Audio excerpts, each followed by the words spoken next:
अस्सलाम वालेकुम दोस्तों, मेरा नाम है साहिल और आप देख रहे हैं इस्लामिक नेम्स चैनल। फ्रेंड्स, आज हम बात करेंगे फ़रज़ाना नाम के बारे में। फ़रज़ाना नाम का मतलब होता है अक्लमंद यानी इंटेलिजेंट। तो जिनका नाम फ़रज़ाना होता है उनके लिए हर महीने की 1, 10 और 19 यानी 1, 10 और 19 ये 3 डेट्स लकी और अच्छी होती हैं। अगर बात करें इनके लकी डे यानी लकी दिन की, तो लकी दिन इनके लिए सबसे बेस्ट रहेगा संडे यानी इतवार। इतवार का दिन इनके लिए बहुत अच्छा दिन है। अगर बात करते हैं इनके लकी कलर की, तो लकी कलर में इनको गोल्डन कलर यानी सुनहरा कलर और वाइट यानी सफ़ेद कलर, ये दो कलर इनके लिए बहुत अच्छे और सूटेबल कलर हैं। अगर बात करते हैं इनके लकी स्टोन की, तो लकी स्टोन में इनको रूबी यूज़ करना चाहिए। रूबी यानी माणिक स्टोन इनके लिए इंशाल्लाह बहुत अच्छा रहेगा।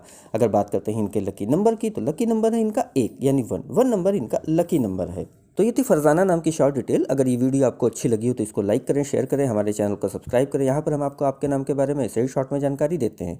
अगर आप अपने नाम के बारे में या किसी और नाम के बारे में जानना चाहते हैं तो कमेंट बॉक्स में उसका नाम लिखिए, बहुत जल्दी आपको उस नाम पे वीडियो मिल जाएगी। अगर आप अपने नाम के बारे में और तफसील के साथ यानी डिटेल के साथ जानना चाहते हैं तो इसके लिए इस वीडियो की डिस्क्रिप्शन में आपको एक लिंक मिलेगा, उस वीडियो को देखिए।